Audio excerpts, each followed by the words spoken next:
Next we have Alexis Terry.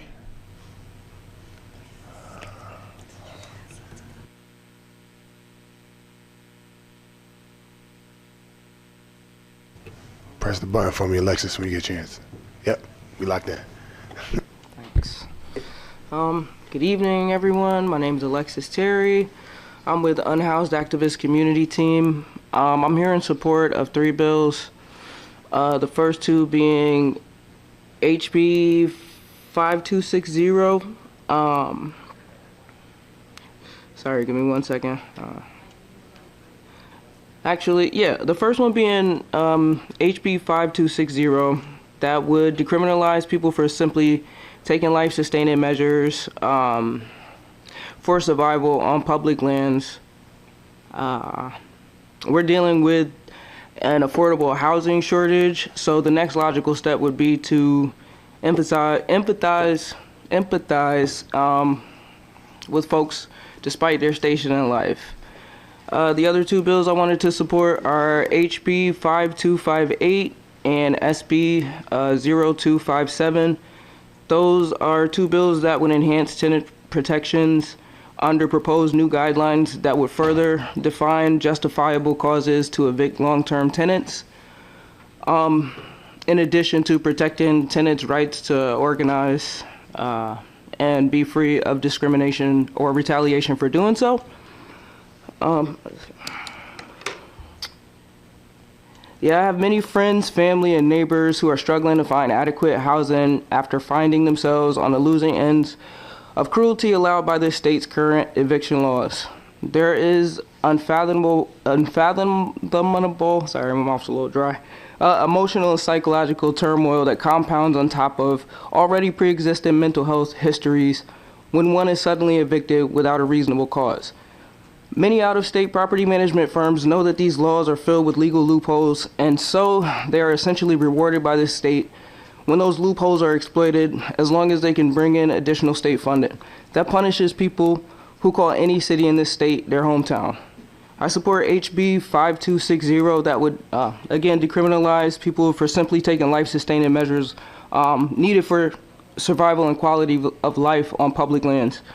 Destroying people's belongings simply because they have nowhere to store them is inhumane. My most valuable possessions are photo albums of my deceased loved ones, the folks with whom my body felt safe enough to rest around them, and to believe that I was and I am loved. Losing those items would be devastating to me, and I don't believe that I would be very trusting of anyone after that, because they can't possibly fathom how the loss of those items broke what I had been struggling to hold together for decades. The apathy is palpable, and so I became an advocate because I can relate to those experiences personally. I lost everything else, but I still have, these connections, and I still have my photo albums. Many don't have tangible connections to their loved ones anymore. Heirlooms, ashes of deceased loved ones, poems, books, sketches, holy books, identification, like dog tags and union membership cards. There grew a need for a community of those who understood and were willing to hear people out when they tell their stories. I'll just summarize that many of the people here are, despite so many circumstances, are really brave to be here and courageous.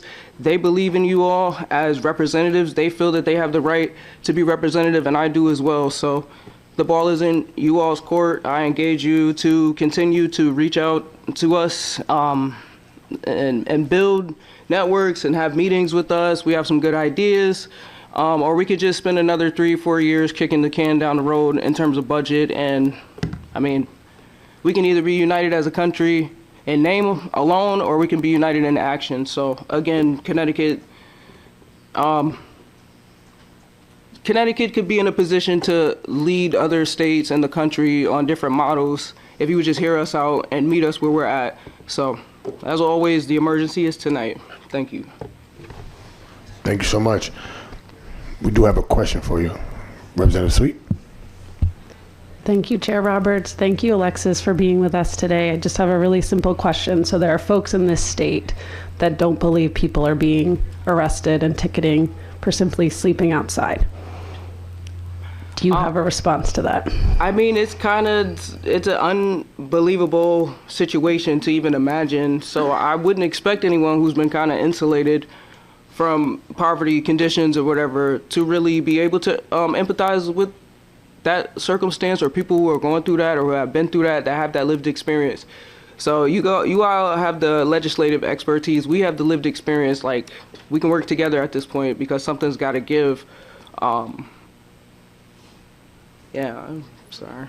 Oh, I just wanted to thank you both, Representative Roberts, Representative Sweet, and also you, Representative Marks. You touched on a really important point when you mentioned anxiety, the anxiety of, you sign a lease and then no one, a lot of property management companies will say that, no, we won't, terminate a person's lease or decide to go up on the rent, but that's not the case. Like, that's one of those legal loopholes. So, I mean, I wouldn't expect someone who hasn't gone through it to understand the lasting remnants of having that sort of anxiety. Like, I'm still struggling with anxiety, so I appreciate y'all's time. Appreciate you too. Thank you so